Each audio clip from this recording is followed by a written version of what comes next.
నమస్తే ఫ్రెండ్స్. ఈరోజు మార్చి 15 గల్ఫ్లో ఇరాన్ మరియు అమెరికా ఇజ్రాయెల్ల సంయుక్త దాడులు ప్రారంభమై దాదాపు ఇది 16వ రోజు.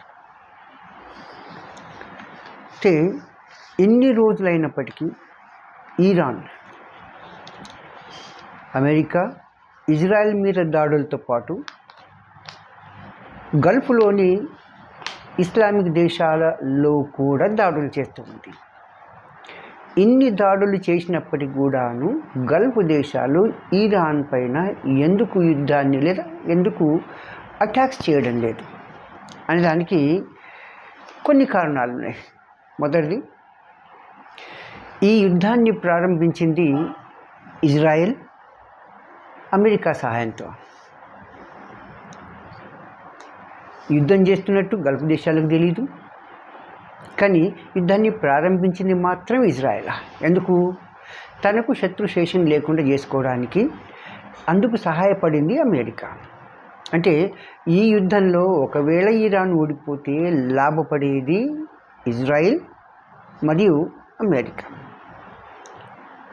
రైట్. కాబట్టి ఈ యుద్ధం గల్ఫ్ దేశాలది కానప్పుడు మేమెందుకు విక్టిమ్స్ కావాలి అని అనుకుంటున్నాయి. కాబట్టి ఈ గల్ఫ్ దేశాలు ఇరాన్ మీద అటాక్ చేయడం లేదు. ఇది మొదటి కారణం. ఇక రెండవ కారణం ఏంటంటే, ఈ గల్ఫ్ దేశాల్లో ఇంచుమించు అన్ని దేశాల్లో అమెరికా యొక్క మిలిటరీ బేస్లు ఉన్నాయి. మిలిటరీ బేస్లు ఏర్పాటు చేసినప్పుడు ఆ ఏర్పాటు చేసిన దేశం యొక్క బాధ్యత ఏమవుతుంది? ఏ దేశంలో అయితే మిలిటరీ బేస్లు ఏర్పాటు చేశారో ఆ దేశానికి రక్షణ కల్పించాలి. ఆ ఏమంటే అగ్రిమెంట్తోనే చేసుకుంటూ ఉంటారు. కానీ అమెరికా వాళ్ళను కాపాడలేకపోయింది. వాళ్ళ దేశంలో ఉన్న ఆర్మీ బేస్లపైన దాడి జరిగింది ఇరాన్ ద్వారా.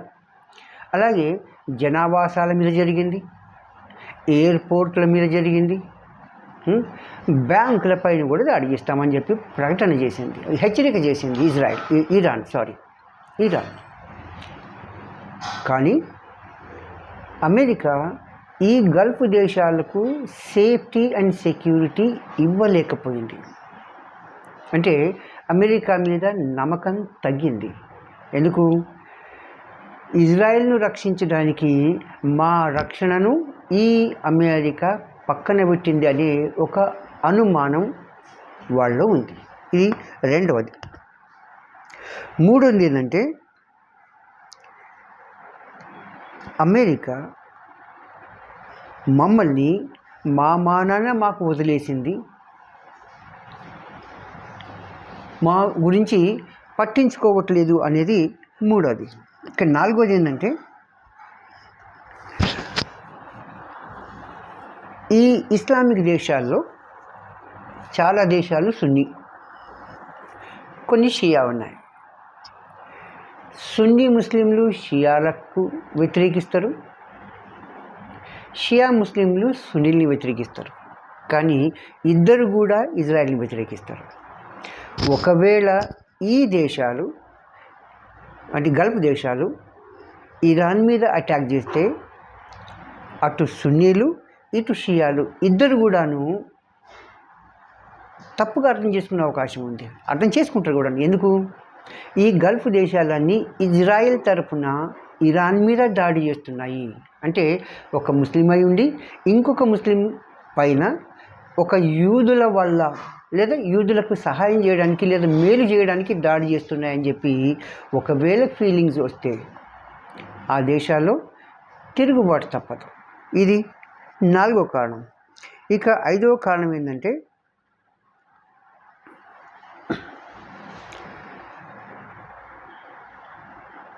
ఈ ఇరాన్ పైన ఈ గల్ఫ్ దేశాలు ఒకవేళ దాడి చేస్తే యుద్ధం తర్వాత ఇప్పటికే ఆ దేశాలకు ఇరాన్కు మధ్యన శత్రుత్వం ఉంది. కానీ ఈ అటాక్స్ చేస్తే భవిష్యత్తులో ఈ హోస్టైలిటీ అంటే వ్యతిరేకత అనేది బలపడిపోతుంది. హోస్టాలిటీ మే బి సిమెంటెడ్.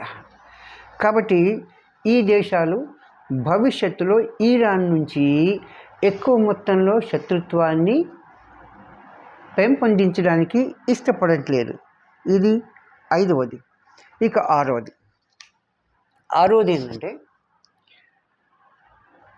ఇరాన్ను, అంటే బలమైన ఇరాన్ను కోరుకుంటున్న ఈ దేశాలన్నీ బలహీనమైన ఇరాన్ను కాదు. ఎందుకంటే ఇప్పటికున్న ముస్లిం దేశాల్లో అతి బలమైనవి తుర్కియే, పాకిస్తాన్, ఆ తర్వాత ఇరాన్. అంటే ఇజ్రాయెల్ను అంతో ఇంతో నిలువరించగలిగిన కెపాసిటీ ఇరాన్కే ఉంది. పాకిస్తాన్ కాస్త దూరంలో ఉంది కాబట్టి అది అంతగా లేదు. తుర్కియే కూడాను దగ్గర ఉన్నప్పటికీ కూడా నాటో మెంబర్ కాబట్టి అది కూడా దీన్ని వ్యతిరేకించలేదు. కాబట్టి ఇజ్రాయెల్ను అంతో ఇంతో ఎదుర్కొని అడ్డుగోడలా నిలబడేటువంటి దేశం ఏదైనా ఉందంటే ఇరాన్.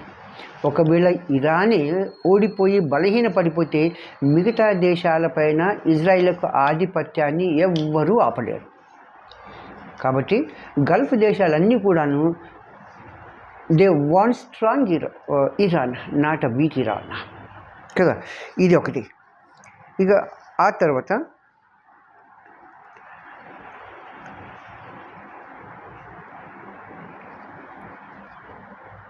గల్ఫ్ దేశాలన్నీ కూడాను ఇరాన్లో బలహీన ఇమాంల యొక్క రాజ్యాన్ని కోరుకుంటున్నాయి, అంటే ప్రభుత్వాన్ని. ఎందుకు? ఇప్పుడున్నటువంటి ఆయతొ ఖమేనీ ఎవరైతే ఉందో ఇంతవరకు ఆయన సాఫ్ట్ వ్యక్తి. He believes in military as well as in డిప్లొమాసీ. అంటే మిగతా దేశాలతో డిప్లొమాటిక్ సంబంధాలు సరిగ్గా మెయింటైన్ చేసేవాడు, అంత అగ్రెసివ్గా ఉండేవాడు కాదు. మొదటిది. కాబట్టి మేనేజ్ చేయగలిగారు. రెండవది, ఒకవేళ అమెరికా ఇజ్రాయిల్ యుద్ధం వల్ల ఇరాన్ ఓడిపోతే, అక్కడ ప్రజాప్రభుత్వమే ఏర్పడితే అప్పుడు వచ్చే ప్రమాదం చాలా భయంకరమైనది వాళ్ళకి. ఎందుకంటే గల్ఫ్ దేశాలన్నీ కూడాను రాచరికాలు. ఒకవేళ ఇక్కడ ప్రజాప్రభుత్వం అంటే డెమోక్రసీ ఏర్పడితే దీని యొక్క ప్రభావం మెల్లమెల్లగా మిగతా దేశాలకు పాకి మా రాచరిక వ్యవస్థకు ప్రమాదం వస్తుందేమో అని భయపడుతున్నాయి. కాబట్టి ప్రజాప్రభుత్వాన్ని కోరుకోవు. ఇది రెండవది. మూడవది ఏంది? ఒకవేళ మిలిటరీగా అంటే క్లర్జీ కాకుండా, అంటే ఇమాంల పాలన కాకుండా, లేదా డెమోక్రసీ కాకుండా సైన్యం పరిపాలన వచ్చిందనుకున్నాం, ఐఆర్జీసీ. అప్పుడు సైన్యం చేతిలోనే మిలిటరీ ఉంటుంది, మిజైల్స్ ఉంటాయి, అన్నీ ఉంటాయి. కాబట్టి అది ఇంకా ప్రమాదకరమైంది. ఎందుకు?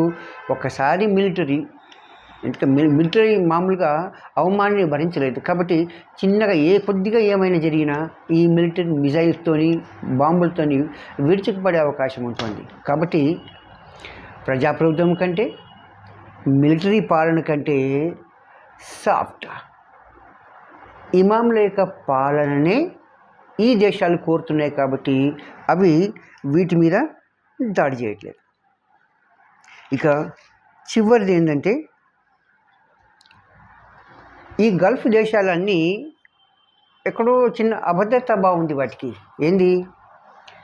అమెరికా, ఇజ్రాయెల్ ఈ రెండు కలిసి ఇరాన్ మీద మాకు తెలియకుండానే దాడి చేసి మెల్లమెల్లగా మమ్మల్ని ఈ యుద్ధంలోకి లాగుతున్నాయి.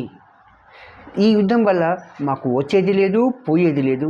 కాబట్టి మేమెందుకు ఈ యుద్ధంలో దిగాలి అనే అమెరికా మీద కోపం ఉంది, అసహనం ఉంది.